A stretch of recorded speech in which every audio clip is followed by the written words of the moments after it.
오늘 말씀 함께 볼까요? 함께 나눌 말씀은 여호수아서 6장 말씀입니다. 여호수아서 6장 15절부터 21절까지 말씀입니다. 교회에서는 조문을 이따 오후 예배 끝나고 가려고 합니다. 여호수아서 6장 15절부터 21절까지 말씀을 우리 몇 절 안 되니까 같이 읽도록 할까요? 우리 15절부터 21절까지 말씀입니다.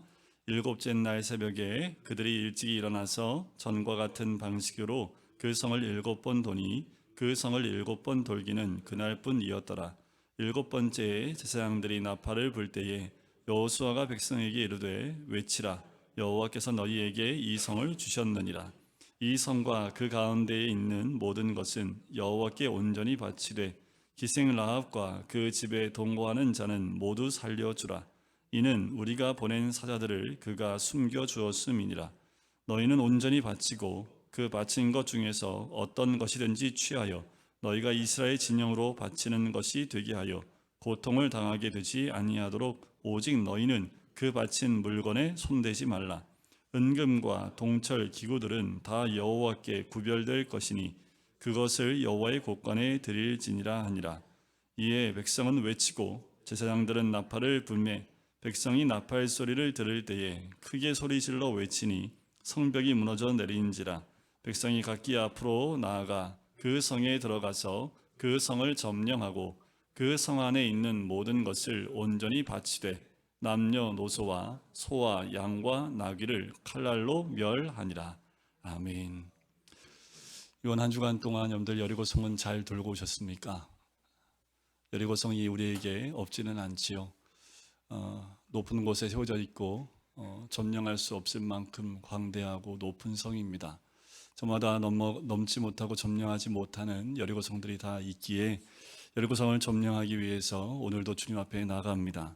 오늘 15절 말씀에 보면 이제 7째 날이 오지요. 그리고 새벽에 그들이 일찍이 일어납니다. 그리고 전과 같은 방식으로 그 성을 7번 도는 모습이 15절에 등장하지요.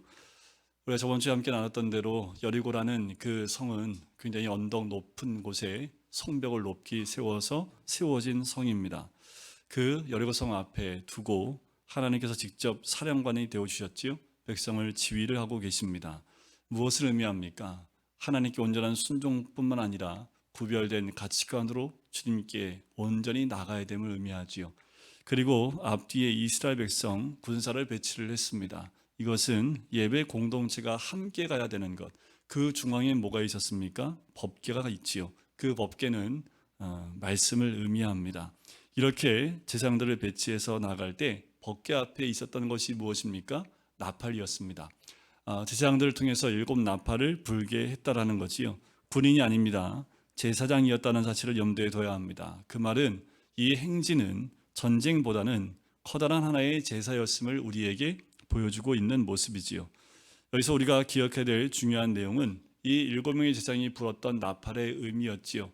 첫 번째 나팔의 의미가 뭐였습니까? 원래는 전쟁 때 전쟁을 도두기 위해서 전쟁을 위한 나팔이 불려지는 것이었습니다. 하지만 이 의미가 아니었지요. 그렇다면 군인이 나팔을 불어야 되겠지만 제사장이 특별히 불었다는 것은 두 번째 의미입니다. 그것은 완전한 평화와 평안을 선언하는 차원에서 나팔을 불 때 그때 쓰는 단어를 썼다라는 거지요.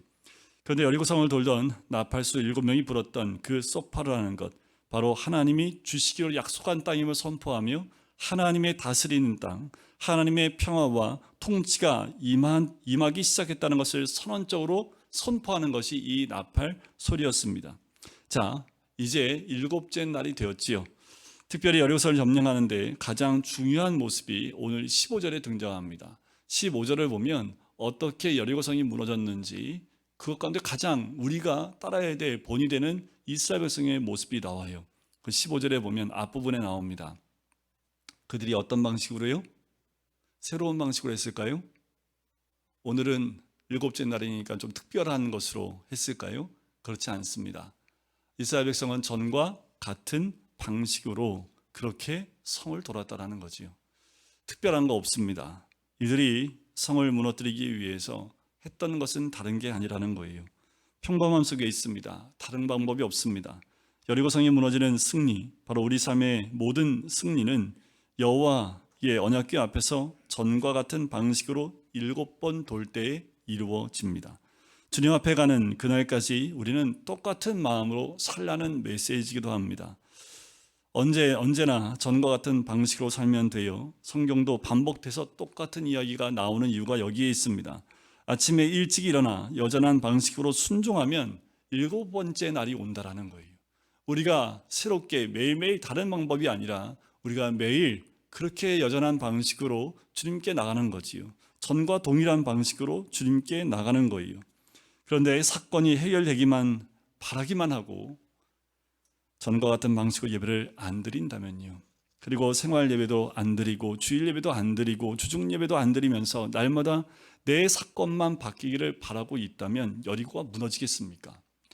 제가 저희 교회에 와서 놀랐던 것 가운데 가장 크게 놀랐던 것은 오후 예배 때 우리 아이들부터 시작해서 모든 전 세대가 함께 예배드리는 모습이 참 저한테는 신선한 충격이었다고 말씀을 드렸죠. 그리고 아이들한테 그런 말을 제가 처음 했습니다. 뭐냐면 지금 그 모습 그대로 대학 졸업할 때까지 예배를 지키면, 그때 우리 아이들은 금요기도회 때도 나왔었고요, 수요 예배 때도 나왔었고요. 그 아이들을 보면서 너희들이 그와 같은 모습으로 대학 졸업할 때까지만 이렇게 교회 예배를 충실히 나오면 반드시 하나님을 쓰신다라고 제가 말씀드린 이유가 여기 있습니다. 다른 거 없습니다. 예배에 충실히, 주중에 충실히 그 삶을 변함없이 전과 같은 방식으로 늘 순종하는 마음으로 나오는 것이 가장 어려워요. 너무 특별한 거, 특별한 헌금 드리는 게 어려운 게 아닙니다. 우리가 평상시 전과 같은 방식으로 주를 섬기는 것이 가장 어려워요. 그것이 바로 여리고를 무너뜨릴 수 있는 가장 중요한 비결입니다. 전과 같은 방식으로 새벽에 일찍 일어나지요. 끝이 안 보이는 성을 그냥 순종하여 도는 것이 성도의 삶이라는 거예요. 그러면 7번째 날이 반드시 옵니다. 그날이 언젠간 오겠지요. 여러분들, 그날은 반드시 와요. 7일째 되는 날 7번 돌라고 하셨습니다. 그날은 말씀에 따라서 기도하면서 애통하는 마음으로 7번을 돌아야겠지요. 16절을 보니까 7번째 제사장들이 나팔을 불 때에 여호수아가 백성에게 이릅니다. 외치라, 너희에게 이 성을 여호와께서 주셨느니라는 거지요. 여호와께서 이미 주셨다라는 겁니다. 이 성은 이제 이스라엘 백성이 얻게 될 것을 선포하면서 여호수아가 얘기하는 거예요. 외치라라고 얘기합니다. 그런데 그 다음에 얘기했던 것이 무엇이냐면 성이 무너진 후에 문제에 대해서 언급하고 있는 것 17절입니다. 17절을 보시면 앞부분에 이렇게 나오지요. 이 성과 그 가운데 있는 모든 것은 여호와께 온전히 바치되라고 나와요. 자, 바친다라는 그 말은 봉헌이라는 말과 연결이 되지요. 드린다라는 거예요. 자, 이어서 17절 뒷부분에 보면 기생 라합과 그 집에 동거하는 자는 모두 살려주라라고 해요. 자, 이 17절에서 서로 반대되는 두 단어가 나옵니다. 살려주라는 말과 반대되는 말이 뭐가 있을까요? 바치라는 거예요. 바치라. 자, 사전적 의미에서 보면 살리다라는 말의 반대말은 죽이다라는 말이 되겠지요. 자, 그러면 논리적으로 보면 바치다라는 말은 곧 무엇을 의미합니까? 죽이다라는 말과 같은 의미로 쓰였다라고 볼 수 있습니다. 결국 이 말씀에서 이 성과 그 가운데 모든 물건은 여호와께 바치라 하신 그 명령은 곧 죽이라 라는 명령의 뜻이지요. 자, 그런데 왜 여호수아가 갑자기 이렇게 외쳤을까? 왜 이 명령을 내렸을까라는 거지요. 즉흥적인 명령이 아닙니다. 이 명령은 이미 선포된 말씀 가운데 있습니다. 신명기 20장 16절 17절에 이런 말씀이 있어요. 오직 내 하나님 여호와께서 내게 기업으로 주시는 이 민족들의 성읍에서는 호흡 있는 자를 하나도 살리지 말지니 곧 헷 족속, 아모리 족속과 가나안 족속과 브리스 족속과 히위 족속과 여부스 족속을 내가 진멸하되 내 하나님 여호와께서 내게 명령하신 대로 하라. 왜 이런 명령을 내렸을까요? 왜 진멸하라는 명령을 내렸을까? 그 다음 절에 답이 나오는데, 이는 그들이 그 신들에게 행하는 모든 가증한 일을 너희에게 가르쳐 본받게 하여 너희가 너희의 하나님 여호와께 범죄하게 할까 함이니라. 자, 성경을 읽을 때요, 우리가 좀 경계될 건 뭐냐 하면 자꾸 우리가 인본주의적인 관점을 가지고 성경을 보면 해석이 안 돼요. 그리고 성경을 윤리나 도덕적인 면에서 이해하다 보면 도대체 이해 안 가는 것들이 너무도 많습니다. 따라서 어떻게 하나님이 이 가나안을 진군해 나갈 때 진멸하라고 그렇게 명령할 수 있느냐라고 생각할 수 있다라는 거지요. 하지만 이 명령에 들어있는 아주 중요한 영적 원리를 우리는 발견해야 합니다. 그래야 이 진멸하라는 의미를 깨달을 수 있다라는 거예요. 자, 이런 질문 해볼까요? 하나님은 모든 민족이 복받기를 원하실까요? 아니면 이스라엘 백성만 복받고 다른 민족은 다 진멸하기 원하실까요? 답은 이미 나와 있잖아요. 저를 보시면. 네, 제가 이스라엘 백성 아닌데 저는 복 받았잖아요. 그러면 하나님이 모든 민족의 복 받기를 원하시겠지요. 자, 그 근원이 어디서 나오냐 하면 아브라함을 불러내셨을 때 그때로 돌아가면 그 답을 찾을 수 있습니다. 창세기 12장 1절에 보면 여호와께서 아브라함을 부르시죠. 너는 너의 본토, 그러니까 너의 고향과 친척과 아버지 집을 떠나서 내가 내게 보여줄 땅으로 가라 라고 말씀을 합니다. 그 고향과 친척과 아버지 집이 있던 곳이 어디입니까? 갈대아 우르입니다. 이 갈대아 우르, 그 우르라는 말은 불이라는 뜻을 가지고 있는데 바로 이것은 우상의 본산지라는 의미를 가지고 있습니다. 그러니까 아브라함이 살고 있었던 갈대아 우르는 어떤 곳이에요? 우상이 가득 찼던 곳이에요. 그런데 거기서 아브라함을 불러내십니다. 일방적으로 콜링하시는 거지요. 그러고는 내가 내게 보여줄 땅으로 가라고 말씀하시는 거예요. 그 땅이 어떤 땅이었을까요? 자, 창세기 12장 7절과 8절에 보면 드디어 마침내 가나안 땅으로 들어가는 것을 보게 됩니다. 그 땅은 가나안 땅을 가리치지요. 그런데 그러면 왜 그곳으로 가라고 하시는 것일까? 그 이유가 12장 2절에 보면 이렇게 나와요.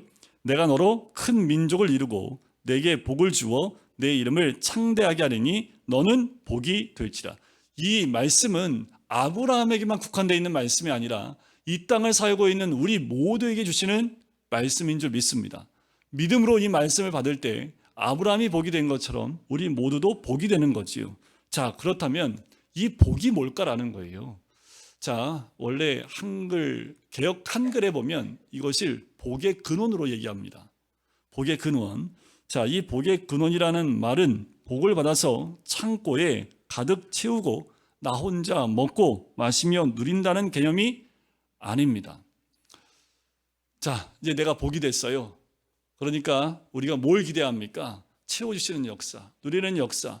이번에 로또 보니까 로또가 저번 주에 2등이 600장이 넘게 됐대죠. 여러분들 처음 들어보시죠? 별 관심이 없으시니까. 근데 이게 사회면에 굉장히 큰 이슈가 됐어요. 그래서 오늘 뉴스에 어제 나온 거 보니까 다시 이번에 새롭게 2등은 60명 정도 나왔다고 하더라고요. 그러니까 저번 주에 특별히 좀 많이 나온 거죠. 그 중에 한 명이 아마 300장 넘게 똑같은 번호를 썼는데 그 2등이 당첨이 된 거예요. 대단하지요. 그래도 1등보다는 못 받습니다. 1등에 비하면 2등은 아무리 많이 받아도 어차피 이렇게 책정된 금액을 n분의 1로 나누는 거기 때문에 별반 다르지 않아요. 여러분들 로또 1등 맞는 게 복입니까? 아, 복이지요. 여러분들 그 생각 안 하세요? 하나님 로또에 한 번만 당첨되면 네, 하나님 11조 떼고 감사원금 다 떼고 또 막 혼자만의 상상력에 또 감사함으로 상상만 하다 끝나기는 경우가 많긴 하지만 그게 복일까요? 진짜 복의 근원은 뭘까? 여기서 말하는 그 근원이라는 말은요, 뿌리의 개념이 아닙니다. 파이프라인의 뜻을 갖고 있어요.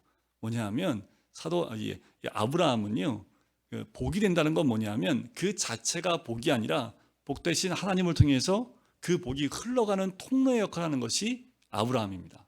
그러니까 우리가 복이 된다는 건 뭐예요? 나는 그 통로의 역할을 하는 거지요. 복의 통로 역할을 잘하면 잘 흘러나오겠지요. 근데 뭐 어디가 터지면요, 잘 흘러나오지 못하고 다 새버리겠지요. 하나님은 우리가 그렇게 복이 흘러가는 복의 통로가 되기를 원하신다라는 거예요. 복의 근원을 만드시고 그 이름을 창대케 하시고 그를 높이신다라는 말씀의 의미가 그것입니다. 하나님이 우리에게 물질과 지위와 이 땅의 모든 것을 누리게 하시고 시간과 은사를 주신 목적이 무엇일까라는 거예요. 우리로 하여금 각자의 삶 가운데서 누리기도 하고 각자의 삶 가운데 지위도 주시고 시간도 주시고 달란트를 주신 이유가 무엇일까라는 거예요. 그것은 바로 하나님의 축복의 통로로 살라고 불러주셨다라는 거예요. 우리를 예수의 보배로운 피로 구속하시고 불러내신 목적이 여기 있습니다. 우상을 섬기던 집에서 우리를 불러내신 목적이 여기에 있다라는 거예요. 우리 모두는 하나님의 축복의 통로이어야 합니다. 우리를 통해서. 그래서요, 어저께도 그저께도 이제 우리 딸하고 같이 떡볶이 집 들어왔는데 들어갈 때는 아무도 없었는데 들어가 앉아 있는데 사람이 꽉 차가지고 빨리 먹고 나왔습니다. 속으로는 너무 감사하지요. 하나님, 그래도 제가 간 곳에 손님이 많으니까 너무 감사합니다. 여러분들 가실 때마다 어느 곳을 가시든 그곳을 축복하며 들어가시는 겁니다. 그래서 신약 말씀에도 그 말씀이 있죠. 우리 가는 곳마다 그 집을 복빌고 또 그 집을 축복하는 축복의 통로로 들어가야 되는 거지요. 자, 그래서 이름을 창대케 하시고 지위를 높이신다 말씀하셨는데 12장 3절에 보면 또 이렇게 얘기합니다. 너를 축복하는 자에게는 내가 복을 내리고 너를 저주하는 자에게는 내가 저주하리니 땅의 모든 족속이 너로 말미암아 복을 얻을 것이라 하신지라. 하나님은 의지가 강렬하십니다. 복을 반드시 주시겠다라는 거지요. 이때 이미 하나님은 가나안 땅 백성들을 위한 축복의 계획을 갖고 계셨습니다. 오늘날도 마찬가지입니다. 우리가 있는 그 땅이 하나님이 복 주시기 위해서 우리를 보내신 땅입니다. 우리가 일하는 일터가 나로 인해서 하나님의 복이 흘러가도록 나를 그곳에 세우신 곳, 그것이 바로 가나안 땅이라는 거예요. 내가 살고 있는 그 가정, 내가 시집간 그 집구석, 그곳이 바로 어느 곳이에요? 나로 인해서 복을 누리게 하기 위해서 나를 보내신 곳이라는 겁니다. 절대로 저주하시는 것이 아니라 복되게 하신다라는 거예요. 그것이 아브라함에게 주신 하나님의 꿈이었고 그의 인생에 설계하신 계획이라는 겁니다. 오늘날에도 다르지 않다라는 거예요. 여러분들 가는 곳마다 이 축복의 통로로 만들어지시길 주의 이름으로 간절히 축원드립니다. 자, 하나님의 복이 흘러가도록 하시려는 계획을 갖고 계신다고 말씀 그렇게 하시면서 창세기 15장 16절에 보면 이렇게 또 말씀하세요. 내 자손은 4대 만에 이 땅으로 돌아오리니 이는 아모리 족속의 죄악이 아직 가득 차지 아니함이니라. 자, 이 말씀은 뭡니까? 자, 아모리 족속은 무엇을 의미하냐면 죄악의 상태에 있을 때 가나안 족속, 가나안 사람을 아모리 족속으로 설명을 합니다. 그러니까 이게 수사적 표현인데, 자, 아모리 족속의 죄악이 아직 가득 차지 아니함이라 라는 말씀의 의미는 뭘까요? 이스라엘 백성이 4대가 딱 되니까 그들에게 죄악이 꽉 찼더라, 그런 의미보다 거꾸로겠지요. 그들의 죄악이 가득 찼을 때 그들을 들여보내겠다는 말이 되겠지요. 자, 그런데 앞에서 하나님이 아브라함을 통해서 가나안에게 갖고 계셨던 계획이 뭐였다고요? 저주가 아니라 복이었다고 말씀을 드렸죠. 여기서 중요한 한 가지는 이 아모리 족속, 즉 가나안 땅의 백성들의 죄악이 가득 찰 때 이스라엘 백성들을 그 땅에 보내는 것은 그 땅 백성들에게 복을 주시기 위함이라는 겁니다. 복을 주시기 위함이라는 거, 그들을 진멸하기 위해서 보낸 것이 아니라는 거예요. 자, 그 증거를 어디서 찾을 수 있냐면 우리 여호수아서 2장에 보면 정탐꾼을 보냈을 때 라합이 이런 고백을 하지요. 너희가 애굽에서 나올 때에 여호와께서 너희 앞에서 홍해의 물을 마르게 하신 일과 너희가 요단 저쪽에 있는 아모리 사람의 두 왕 시온과 옥에게 행한 일, 곧 그들을 전멸시킨 일을 우리가 들었습니다. 우리가 듣고 곧 마음이 녹았고 너희로 말미암아 사람의 정신을 잃었나니 라는 말씀을 라합이 해요. 이걸 누가 들었다고요? 라합만 들었습니까? 아니요. 여리고 땅에 있는 모든 사람이 다 들었습니다. 만약에 가나안 땅을 그냥 진멸하는 것이 하나님의 뜻이었다면 이 소리를 왜 듣게 했을까요? 듣게 할 필요도 없지요. 하나님이 어떤 분인지 알 필요 없잖아요. 이미 다 죽을 사람들인데. 다 죽이면 되지요. 그런데 굳이 그들에게 이스라엘 백성의 모든 것을 또 하나님의 역사를 듣게 하신 이유가 무엇일까라는 거예요. 그들로 하여금 여리고성을 굳게 문 닫고 전쟁을 준비하기 위해서 일부러 들려주신 소식이겠습니까? 아니면 이 라합처럼 창문을 열고 붉은 저를 내리고 구원의 날을 소망하고 기다리라고 이 소문의 이야기를 듣게 하신 걸까요? 여러분들 로마서 11장 22절에 보면 답이 나옵니다. 그러므로 하나님의 인자하심과 준엄하심을 보라. 너희 넘어지는 자들에게는 준엄하심이 있으니 너희가 만일 하나님의 인자하심에 머물러 있으면 그 인자가 너희에게 있으리라. 그렇지 않으면 너도 찍히는 바 되리라. 그들이 하나님의 군대가 이 도성을 향하여 다가온다는 소식을 다 들었음에도 불구하고 왜 라합만 창문을 열고 구원의 날을 소망하고 있었을까라는 거예요. 여기서 큰 영적 상징을 발견할 수 있지요. 여러분, 귀로 듣고 깨달을 수 있을 때가 가장 큰 복입니다. 내 귀로 들을 수 있는 그 복음의 소리가 들릴 때 그것이 복이란 것을 깨달아야 되는 거지요. 빌립보서에서 보면 사도 바울이 고백하지요. 전도에 미련한 것이 택함 받은 자에게 구원의 증거요 택함 받지 못한 자에게는 멸망의 증거라는 말을 하지요.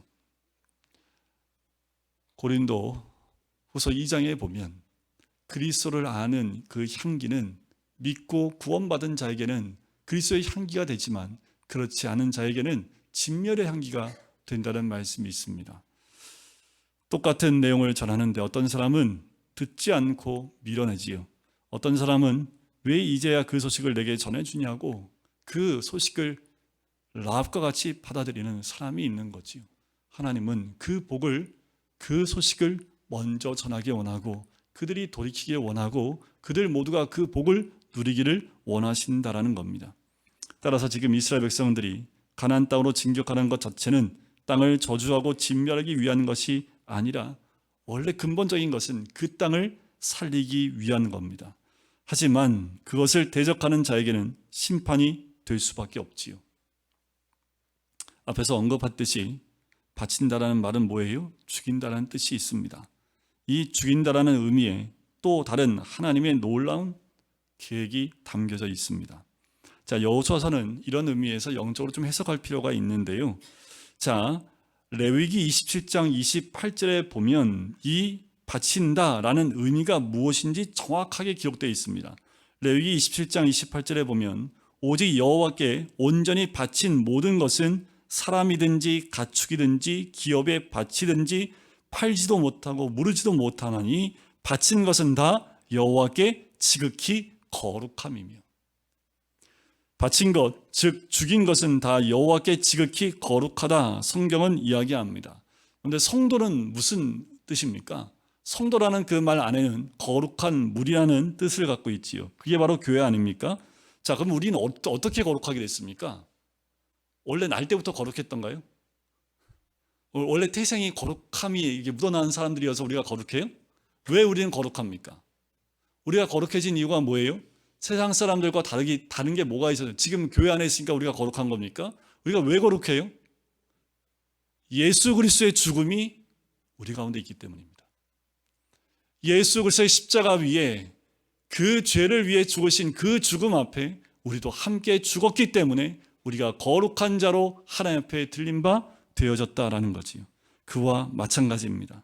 법궤를 중심으로 그 앞에 평안을 선포하는 나팔수, 즉 제사장의 나팔을 불지요.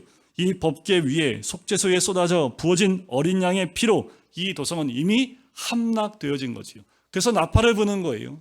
하나님의 통치에, 하나님의 평안이 이 땅에 임했음을, 그 성에 임했음을 선포하는 거지요. 이것은 총칼로 싸워서 얻는 싸움이 전쟁이 아니기 때문에 그래요. 바로 그리스도 예수께서 2000년 전에 우리 위해 십자가에 못 박히신 것, 그때 이미 우리는 예수 그리스도와 함께 십자가에 못 박혀 죽은 줄 믿습니다. 예수 그리스도의 피로 날마다 영광스러운 은혜의 보좌 앞에 나갈 수 있는 길이 우리에게 그래서 열린 거지요. 예수 그리스도의 죽으심으로 그 휘장이 위에서부터 아래로 찢어짐으로 우리가 주님께 나갈 수 있는 길이 열린 것은 주님의 죽으심과 함께 우리도 죽었기 때문입니다. 이것이 우리에게 주어진 성도라는 자격의 근거입니다. 그 전제가 바로 어린 양의 죽음이지요. 가나안 땅은 먼저 이 죽음이 임하지 않으면 거룩해질 수 없는 땅이지요. 그것은 누가 죽으신다는 말이에요? 그들의 죽음이 아닌 바로 예수 그리스도께서 죽으신다는 말입니다. 이 땅을 거룩하게 하기 위해서, 이 땅에 진정한 하나님의 통치가 임하기 위해서 어린 양의 피를 상징하는 이 언약궤가 이 성을 도는 거지요. 성경에는 죽음을 참 많이 이야기합니다. 구약은 자체가 죽음 이야기입니다. 백성들이 하나님 앞에 나가기 위해서 어떻게 해요? 많은 재물을 죽여야지만 하나님 앞에 나갈 수 있었지요. 죽음이 전제되지 않은 거룩함은 존재할 수 없습니다. 그래서 구약의 제사의 모든 재물에는 죽음이 임했고 그 피로 거룩해지는 의식을 행했던 거지요. 어린 양의 죽음에서부터 우리의 거룩이 시작이 됩니다. 거룩한 땅, 그것을 위해서 하나님이 우리를 불러내셔서 아브라함의 비전을 갖고 살게 하신 거지요. 우리는 아브라함처럼 이 땅 가운데 보내심 받은 자로 그 땅에서 복의 통로로 살아가는 것. 그래서 우리를 통해서 예수 그리스도의 보혈의 흐름이 우리를 통해서 흘러가는 것이 참다운 복인 줄 믿습니다. 다른 복이 없어요. 우리가 또 도는 거지요. 그 여리고성을 점령하기 위해 또 도는 겁니다. 어떻게 해요? 전과 같은 방식입니다. 가장 순종하기 어렵다고 말씀드렸죠. 전과 같은 방식으로 돌고 돌면 하나님의 때에 그 성은 무너지고 하나님의 거룩하심이 그 땅을 점령하게 되는 거지요. 아브라함의 비전, 지금도 우리의 삶의 현장과 주변을 돌아보면 죽음의 땅이 너무 많지요. 생명 없는 영혼들이 너무나 많습니다.